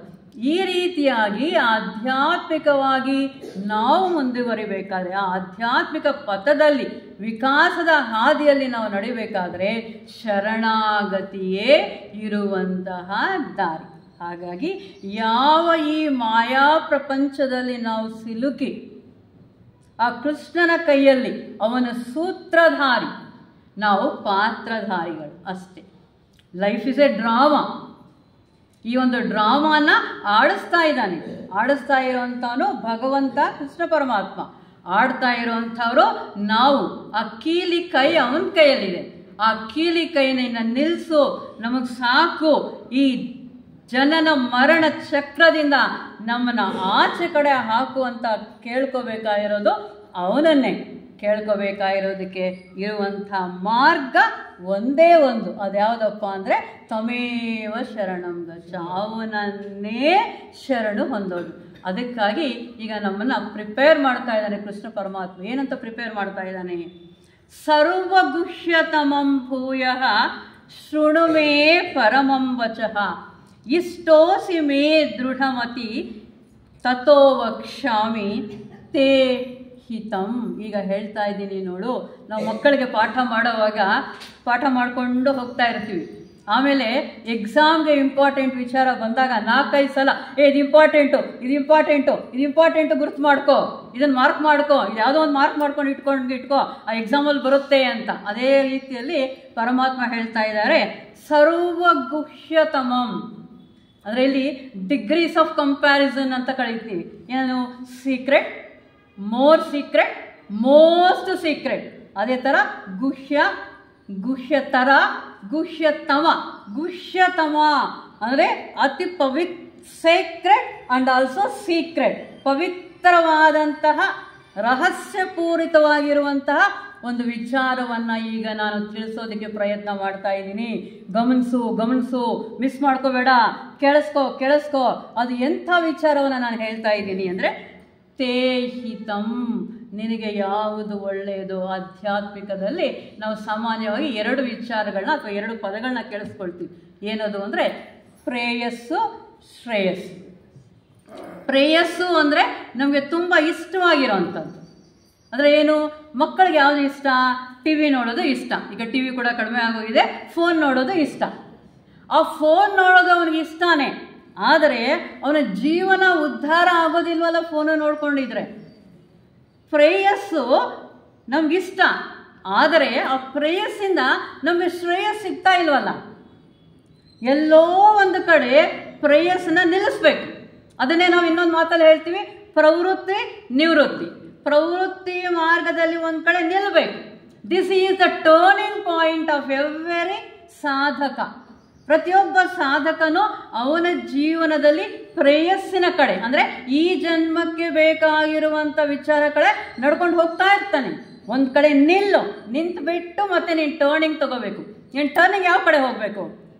ಶ್ರೇಯಸ್ಸಿನ ಕಡೆ ಹೋಗಬೇಕು, ನಿನ್ನ ಹಿತದ ಕಡೆ ಹೋಗಬೇಕು, ಜನ್ಮಗಳು ನಿನಗೆ ಒಳ್ಳೆಯದನ್ನು ಮಾಡೋದ್ರ ಕಡೆ ಹೋಗಬೇಕು. ಕೃಷ್ಣ ಪರಮಾತ್ಮ ಎಂಥ ಸುಂದರವಾಗಿರುವಂಥ ಪದವನ್ನು ಉಪಯೋಗಿಸ್ತಾ ನೋಡಿ. ತೇ ಹಿತಂ, ನಿನಗೆ ಶ್ರೇಯಸ್ಸಾಗುವಂಥ ವಿಚಾರವನ್ನು ನಾನೀಗ ತಿಳಿಸ್ತಾ ಇದ್ದೀನಿ, ಅದನ್ನು ಗಮನಿಸ್ಕೋ. ಏನದು ನಿನಗೆ ಶ್ರೇಯಸ್ಸು? ಇವೆರಡೂ ಕೂಡ ಪೂರಕವಾಗಿರುವಂಥ ಶ್ಲೋಕಗಳು. 2 ಶ್ಲೋಕಗಳ ಥರ ಕಾಣಿಸಿದ್ರು 2 ನಮಗೆ ಬೇರೆ ಬೇರೆ ಅಂತ ಅನ್ಸಲ್ಲ. ಅದಕ್ಕೆ ಇದು ಪೂರಕ. ಯಾವ ಶಬ್ದ ಹೇಳಿ ನೋಡೋಣ. ಮನ್ಮನಾಭವ ಮದ್ಭಕ್ತೋ ಮದ್ಯಾಜೀ ಮಾಂ ನಮಸ್ಕುರು ಮಾಮೇ ವೈಶ್ಯಸಿ ಸತ್ಯಂ ತೇ ಪ್ರತಿಜಾನೆ ಪ್ರಿಯೋಸಿಮೇ. ಇದು ನಾವು ರೀಚ್ ಆಗಬೇಕಾಗಿರುವಂಥ ಸ್ಟೇಜ್ ಏನು? ನಾವು ಸಾಮಾನ್ಯವಾಗಿ ಹೇಳ್ಕೊಳ್ತಾ ಇರ್ತೀವಿ ಏನಂತ, ಚೌಡೇಶ್ವರಿ ಕಂಡ್ರೆ ನನಗಿಷ್ಟ, ಮೂಕಾಂಬಿಕೆ ಅಂದರೆ ನನಗಿಷ್ಟ, ಶ್ರೀರಾಮ ಅಂದರೆ ನನಗಿಷ್ಟ, ಗೀತಾಚಾರ್ಯ ಕೃಷ್ಣ ಅಂದರೆ ನನಗಿಷ್ಟ. ನನಗಿಷ್ಟ ನಿಜ, ಕೃಷ್ಣನಿಗೆ ನಾನಿಷ್ಟನಾ? ಅದಲ್ವ ಪ್ರಶ್ನೆ. ಕೃಷ್ಣ ನನಗಿಷ್ಟ, ಕೃಷ್ಣನಿಗೆ ನಾನಿಷ್ಟನಾ? ಆದರೆ ಇಲ್ಲಿ ಕೃಷ್ಣ ಹೇಳ್ತಾ ಇದ್ದಾನೆ, ಈ ಹಂತಗಳನ್ನು ನೀನು ದಾಟಿ ಬಂದರೆ ಪ್ರಿಯೋಸಿಮೆ ಅರ್ಜುನ. ಇಂಥ ಸೀಕ್ರೆಟ್ನ ನಾನು ಯಾಕೆ ಹೇಳ್ತಾ ಇದ್ದೀನಿ ಗೊತ್ತಾ? ನೀನು ನನಗೆ ತುಂಬ ಪ್ರೀತಿ ಪಾತ್ರನಾದವನು, ನೀನು ಪ್ರೀತಿ ಪಾತ್ರನಾದವನು. ಅದಕ್ಕಾಗಿಯೇ ನಾನು ಈ ವಿಚಾರವನ್ನು ನಿನಗೆ ತಿಳಿಸ್ತಾ ಇದ್ದೀನಿ. ನಮ್ಮೆಲ್ಲರ ಜೀವನಗಳು ನಾವು ಕೃಷ್ಣನನ್ನು ಒಪ್ಪೋದು ಒಂದು ಹಂತ, ಆದರೆ ಕೃಷ್ಣ ನಮ್ಮನ್ನು ಒಪ್ಪುವಂಥದ್ದು, ಆ ರೀತಿಯಲ್ಲಿ ನಾವು ಜೀವನಗಳನ್ನು ತಿದ್ದುಕೊಳ್ಳುವಂಥದ್ದು ಮುಖ್ಯವಾಗಿ ನಾವು ತಲುಪಬೇಕಾಗಿರುವಂಥ ಹಂತ. ಕೃಷ್ಣ ಪ್ರಿಯೋಸಿಮೆ, ನೀನು ನನ್ನ ಪ್ರಿಯ. ಆಲ್ಕಾಟ್ರು ಸಾಯುವಂಥ ಸಂದರ್ಭಗಳಲ್ಲಿ ಗುರುಗಳು ಪ್ರತ್ಯಕ್ಷ ಆಗಿ ವೆಲ್ ಡನ್ ಬ್ರದರ್ ಅಂತ ಹೇಳ್ತಾರೆ. ಅಪ್ಪ, ಅದಕ್ಕಿಂತ ಇನ್ನು ಬೇರೆ ಬೇಕಾ? Well done brother.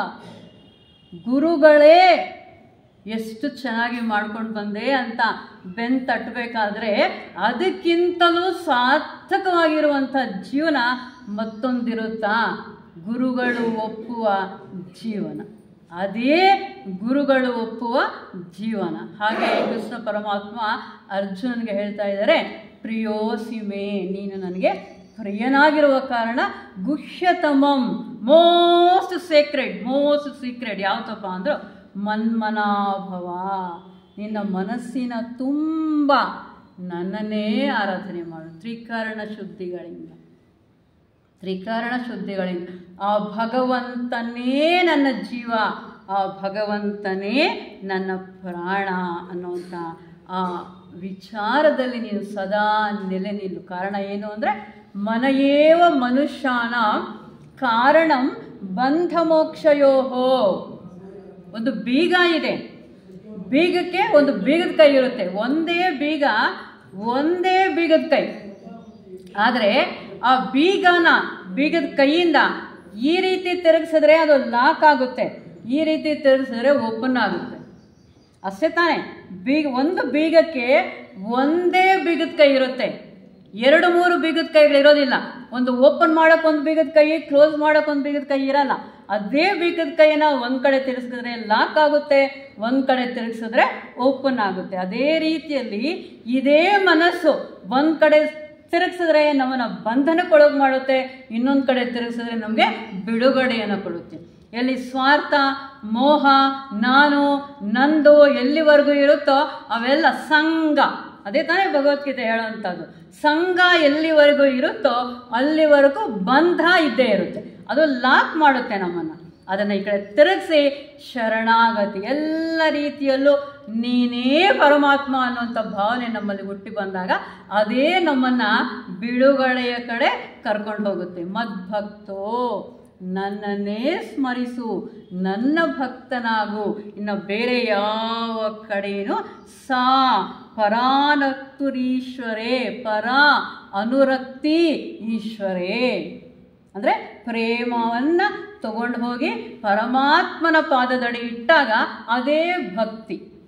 ಅನುರಕ್ತಿ ಈಶ್ವರೇ, ನಮ್ಮ ಈ ಸಂಪೂರ್ಣ ಪ್ರೇಮವನ್ನು ಭಗವಂತನಲ್ಲಿ ಇಡುವುದೇ ಭಕ್ತಿ. ಆ ಪ್ರೇಮ ಸ್ವರೂಪನಾದ ಭಗವಂತನಿಗೆ ನಮ್ಮ ಪ್ರೇಮವನ್ನು ಅರ್ಪಿಸಿ. ಅಂದರೆ ಹೇಗಿರಬೇಕು? Sacrifice the lower for the higher. ಅದೇ ನಮ್ಮ ಆಸ್ತಿಯ ಮೇಲೆ, ನಮ್ಮ ಹಣದ ಮೇಲೆ ನಮಗೆ ತುಂಬ ಪ್ರೀತಿ ಇದೆ ಒಂದು ಹಂತ, ನಮ್ಮ ಮಕ್ಕಳ ಮೇಲೆ ನಮಗೆ ಪ್ರೀತಿ ಇದೆ. ಅವೆರಡೂ ನೋಡಿದಾಗ ನಮ್ಮ ಆಸ್ತಿಯ ಮೇಲೆ ಪ್ರೀತಿ ಇದೆ, ನಮ್ಮ ಮಕ್ಕಳ ಮೇಲೆ ನಮಗೆ ಪ್ರೀತಿ ಇದೆ. ಆದರೆ ಮಕ್ಕಳ ಕ್ಷೇಮವನ್ನು ನಾವು ನೋಡಿದಾಗ, ಅವನಿಗೊಂದು ಉದ್ಯೋಗ ಬೇಕು, ಅಥವಾ ಅವನಿಗೊಂದು ಮನೆ ಬೇಕು, ಅವನಿಗೊಂದು ಮದುವೆ ಮಾಡಬೇಕು, ಅವಾಗ ನಾವೇನು ಮಾಡ್ತೀವಿ? ಆಸ್ತಿಯನ್ನು ಬಿಟ್ಟು ಅದನ್ನೆಲ್ಲ ಕೂಡ ಮಗುವಿಗಾಗಿ ಪ್ರಯತ್ನನ ಮಾಡ್ತೀವಿ.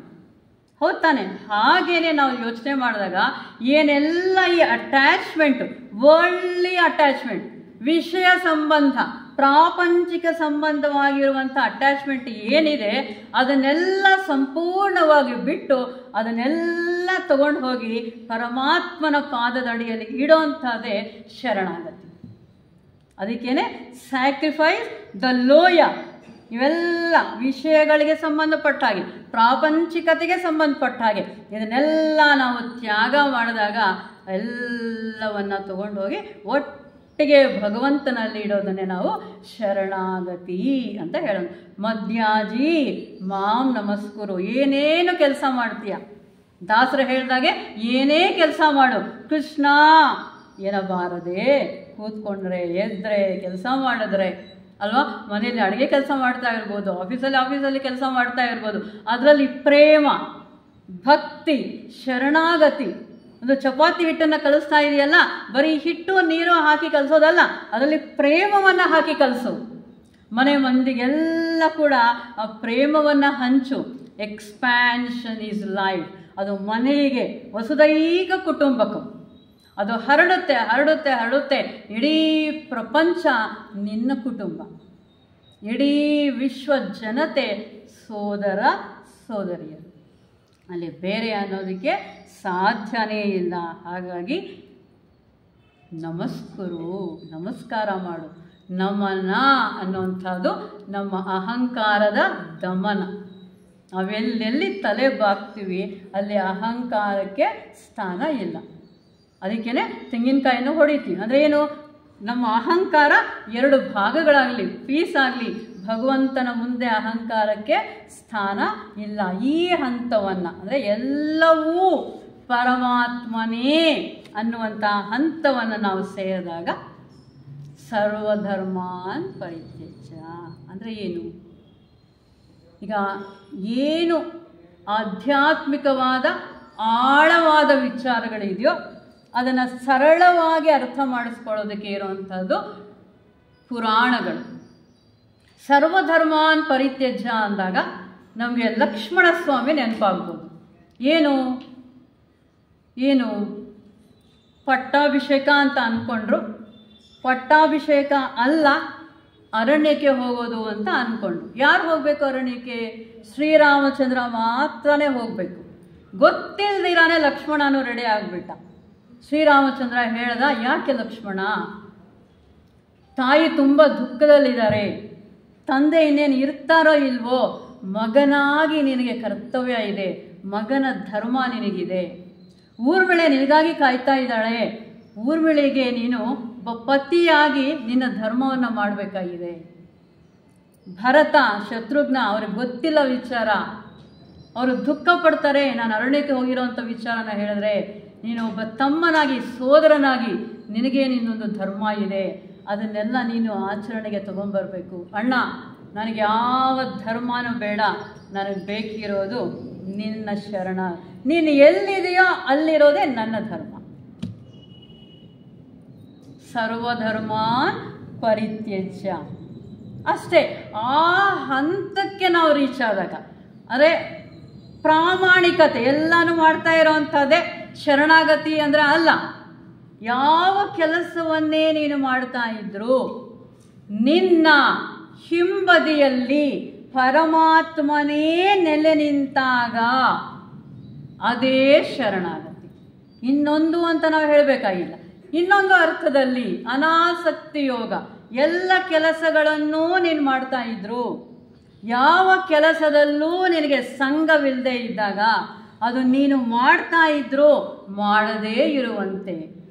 ಮಾತೆ ಅನಿಬೆಸೆಂಟ್ರ ಮಾತಲ್ಲಿ ಹೇಳಬೇಕಾದ್ರೆ ಇದೇ ವಿಚಾರವನ್ನು, ಎಲ್ಲಿ ಪರಿಪೂರ್ಣ ಸಮರ್ಪಣಾ ಭಾವ ಇದೆಯೋ ಅಲ್ಲಿ ಜ್ಞಾನವಿದೆ. ಜ್ಞಾನಿಗೆ ಯಾವ ಸಂಕೋಲೆಗಳು ಇಲ್ಲ, ಯಾವ ಸಂಕೋಲೆಗಳು ಇಲ್ಲ. ಹಾಗಾಗಿ ಅವನ ಸಂಕಲ್ಪ ತನ್ನ ದೈವದ ಸಂಕಲ್ಪದೊಡನೆ ಸಮಶ್ರುತಿಗೊಳ್ಳುವುದು. ಮಾತೆ ಅನಿಬೆಸೆಂಟ್ರ ಮಾತು. ನಾವು ನಮ್ಮ ಸಾಹಿತ್ಯದಲ್ಲಿ ಶ್ರುತಿಗೊಳಿಸು ಅನ್ನೋದನ್ನು ಹೆಚ್ಚಿಗೆ ನೋಡ್ತಾ ಇರ್ತೀವಿ. ಶ್ರುತಿಗೊಳಿಸು ಅಂದರೆ ನಮಗೆ ಟಿ ವಿ ಚಾನಲಲ್ಲಿ ಯಾವ ಚಾನಲ್ ಬೇಕೋ ಆ ನಂಬರ್ನ ಒತ್ತುತ್ತೀವಿ, ಆ ಚಾನಲ್ ನಮಗೆ ಸಿಗುತ್ತೆ. ಶ್ರುತಿಗೊಳಿಸುವುದು ಅಂದರೆ ದೇಹಾತ್ಮನನ್ನು ಜೀವಾತ್ಮನೊಂದಿಗೆ ಶ್ರುತಿಗೊಳಿಸುವುದು, ಜೀವಾತ್ಮನನ್ನು ಪರಮಾತ್ಮನೊಂದಿಗೆ ಶ್ರುತಿಗೊಳಿಸುವುದು. ಈ ಹಂತಕ್ಕೆ ನಾವು ಬೆಳೆದಾಗ ಅಲ್ಲಿ ಸ್ವಾರ್ಥ, ಅಹಂಕಾರ, ಮಲಿನಗಳೇನು ಇರೋದಕ್ಕೆ ಸಾಧ್ಯ ಇಲ್ಲ. ನಾವೇನಿದ್ರೂ ಕೂಡ ಆ ಪರಮ ಗುರುವಿನ ಕೈಯಲ್ಲಿ ಒಂದು ಉಪಕರಣ. ನಮ್ಮೆಲ್ಲರ ಉದ್ದೇಶ, ನಾವೆಲ್ಲ ಇಲ್ಲಿಗೆ ಬಂದಿರೋವಂಥದ್ದು ಗುರುಗಳು ನಮ್ಮಿಂದ ಕೇಳೋವಂಥದ್ದು ಏನೊಂದು, ಆ ಜೀವನ್ಮುಕ್ತ ಮಹರ್ಷಿಗಳ ಕೈಯಲ್ಲಿ ನಾವು ಒಂದು ಉಪಕರಣ ಆಗುವಂಥದ್ದು. ನಿಮಿತ್ತ ಮಾತ್ರಂ ಭವಸವ್ಯ ಸಾಚಿನ್. ನಿಮಿತ್ತವಾಗಿ ನಾನು ಕೆಲಸಗಳನ್ನು ಮಾಡ್ತಾ ಇದ್ದಾಗ ಎಲ್ಲ ಕೆಲಸಗಳು ನಡೀತಾ ಇರುತ್ತೆ, ಆದರೆ ಅದು ನನ್ನ ಮುಖಾಂತರ ನಡೀತಾ ಇರುತ್ತೆ ಹೊರತಾಗಿ ನಾನು ಅದಕ್ಕೆ ಕರ್ತೃವಲ್ಲ, ನಾನು ಮಾಡ್ತಾ ಇದ್ದೀನಿ ಅನ್ನುವಂಥದ್ದು ಅಲ್ಲ. ಯಾವಾಗ ನಾನು ಕರ್ತೃ ಅಲ್ಲೋ ಆವಾಗ ನಾನು ಭೋಕ್ತೃ ಕೂಡ ಅಲ್ಲ.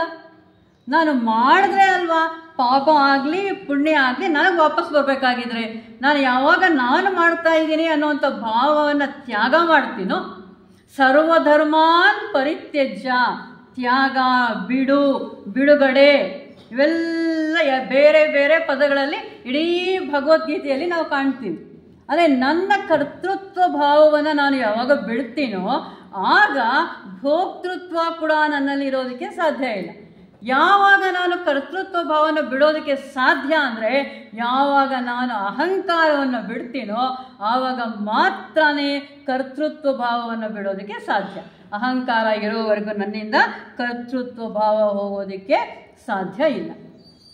ಹಾಗಾಗಿ ನಮ್ಮ ಕರ್ತವ್ಯ ಅಥವಾ ಸಾಧನೆ ಏನು ಅಂದರೆ, ಒಂದು ಸಣ್ಣ ವಿಚಾರದಲ್ಲಿ ಅರ್ಥ ಆಗೋ ರೀತಿಯಲ್ಲಿ ಹೇಳಬೇಕಾದ್ರೆ, ಗೋಪಿಕೆಯರೆಲ್ಲ ಕೂಡ ನದಿಗೆ ಹೋದರು. ನದಿಗೆ ಹೋಗಿ ನೀರಿನ ಕೊಡಗಳೆಲ್ಲ ತುಂಬಿಸ್ಕೊಂಡು ತಲೆ ಮೇಲೆ ಇಟ್ಕೊಳ್ಳೋಂಥ ಪ್ರಯತ್ನದಲ್ಲಿದ್ದರು. ಕೃಷ್ಣ ಸುತ್ತಲೂ ಆಟ ಆಡ್ತಾ ಇದ್ದ. ಕೃಷ್ಣ ಬಾ, ಈ ಕೊಳನೆಲ್ಲ ತೊಗೊಂಬಂದು ನಮ್ಮ ತಲೆ ಮೇಲೆ ಇಡು, ನಾವು ಮನೆಗೆ ಹೊತ್ಕೊಂಡು ಹೋಗಬೇಕು ಕೇಳೋದು. ಕೃಷ್ಣ ಬರಲಿಲ್ಲ, ತಲೆ ಮೇಲೆ ಕೊಡ ಇಡಲಿಲ್ಲ. ಇವರೇ ಇನ್ನೇನು ಮಾಡ್ತಾರೆ, ಕೃಷ್ಣನ ವಿಚಾರ ಗೊತ್ತಲ್ಲ, ಅದಕ್ಕೆ ಇನ್ನೇನು ಕೇಳಲ್ಲ ಬಿಡಪ್ಪ ನಾವೇ ಇಟ್ಕೊಳ್ತೀವಿ ಅಂತ ಅವರೇ ಕಷ್ಟಪಡೋ ತಲೆ ಮೇಲೆ ಇಟ್ಕೊಂಡ್ರು. ನದಿಯಿಂದ ಮನೆಗೆ ಬಂದರು.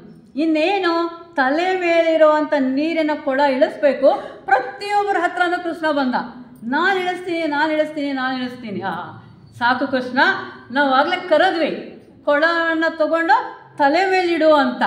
ಈಗ ನಾವು ಕರೀಲಿಲ್ಲ, ನೀನು ತಲೆ ಮೇಲಿರೋ ಕೊಳನ ಇಳಿಸೋದಕ್ಕೆ ಬರ್ತಾ ಇದೆಯಾ? ಕೃಷ್ಣ ಹೇಳ್ದ, ನಾನು ಬಂದಿರೋವಂಥದ್ದು ತಲೆ ಮೇಲೆ ಭಾರ ಇಡೋದಕ್ಕಲ್ಲ, ಭಾರನ ಬಿಡಿಸೋದಕ್ಕೆ.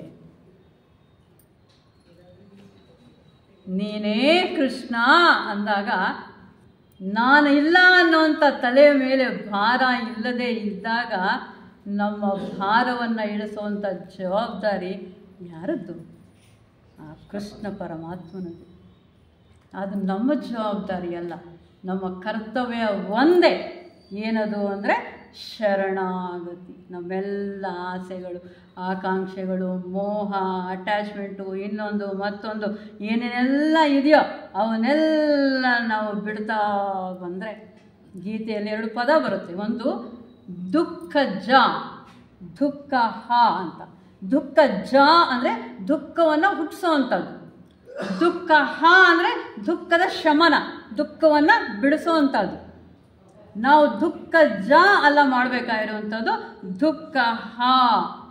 ಅದೇ ಈಗ ಫೈನಲ್ ಆಗಿ ಶರಣಾಗತಿಯಲ್ಲಿ ನಮಗೆ ಅರ್ಥ ಆಗಬೇಕಾಗಿರುವಂಥದ್ದು ಏನಂತ ಅಂದರೆ, self surrender ultimately leads to the union of jivatma and ಪರಮಾತ್ಮ.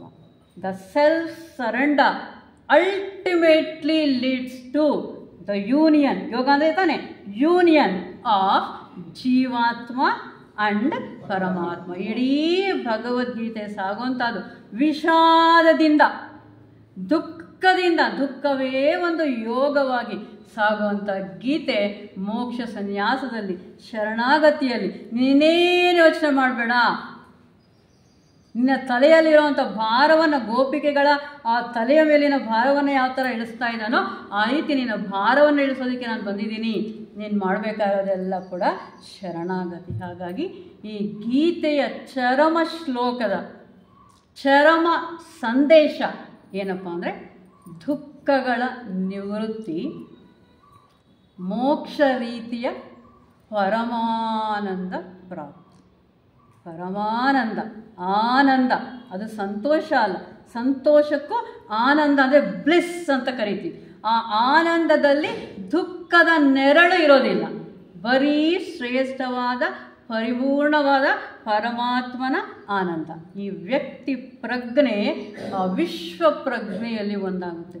ಅದನ್ನೇ ನಾವು ಕರಿತೀವಿ Krishna consciousness. Krishna consciousness. May that ಶರಣಾಗತಿ lead all of us into that Krishna consciousness.